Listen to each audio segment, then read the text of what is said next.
வணக்கம் ஃப்ரெண்ட்ஸ். வணக்கம் ஃப்ரெண்ட்ஸ்.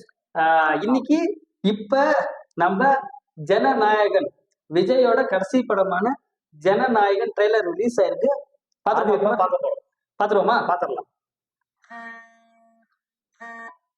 பெருசு ஒரு பேர் அனுப்பிச்சிருங்க. அவன் யாரு என்னன்னு விசாரிச்சு சொல்ல. ஓ தளபதி வெற்றி கொண்டான். வா பார்க்கலாம். க்ரௌடு பயங்கரமா இருக்குல்ல? பாரு கை பயங்கரமா இருக்கு. ஓ ஓ வா ஓ கன்னு வா அந்த இது கட்சிது கட்சிது தளபதி விஜய். வா அந்த சேம் பாத்தியா? ஆமா, அது துப்பாக்கில இருந்து அப்படி இருக்கா? அனில் பயங்கரமா இருக்கு. Okay okay okay. மேக்கிங் நல்லா இருக்கு. யக்ஷிநாத்ல இருக்குமா? அப்படியா? பகவத் கேசரி எங்க இடிக்குது? வாட அடிக்குது. பகவத் கேசரி வாட அடிக்குது பாரு. ஓ வா பகவத் கேசரி வாட அடிக்கிற ஜெய் பாலையா. ஆமா, Jai Balayya. Okay friends, confirm ஆயிடுச்சு. ஜனநாயகன் படம் வந்து ட்ரெய்லர் பார்த்தோம். ஏன்னா ஒரு ட்ரெய்லர் வந்து நாங்க காப்பிரைட்ஸ் ப்ராப்ளம் காட்டக்கூடாது.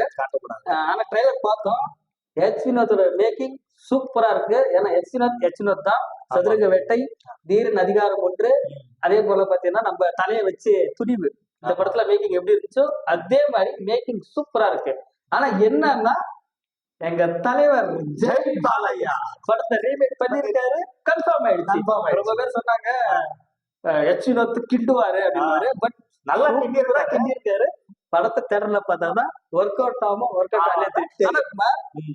இன்ட்ரோ பிளாக் நம்ம ஜெய் பாலை ஒருவர் பத்தியா? ஆமா, லாரியில அந்த சீன் தலைவர் எப்படி பண்ணிருக்காருட்டு பாக்குறதுக்கு வெயிட்டிங். அதே மாதிரி ஒரு டைலாக் சொல்லுவாரு. வில்ல வீட்டுக்குள்ளே உட்காந்து புலி நெஞ்சில கீர்ன டைலாக் சொல்லுவாரு. அது தளபதி எப்படி பார் மியூசிக் சொல்லுவாரு டைலாக். பாக்கலாம். ஆனா 100% தெலுங்கு படத்தோட ரீமேக் தான். பகவத் கேசரியோட ரீமேக். மேக்கிங் சூப்பரா இருக்கு. ட்ரெய்லர் 100% ப்ராமிசிங்கான ட்ரெய்லர் தான். வினோத் நம்ம ஏமாத்த மாட்டாருன்னு நினைக்கிறேன். ஏமாத்த மாட்டார். கதை பிளாட் நல்லா இருக்கு. படம் ரிலீஸ் ஆனதா தெரியும். ஆனா நாங்க ஜெய் பாலையா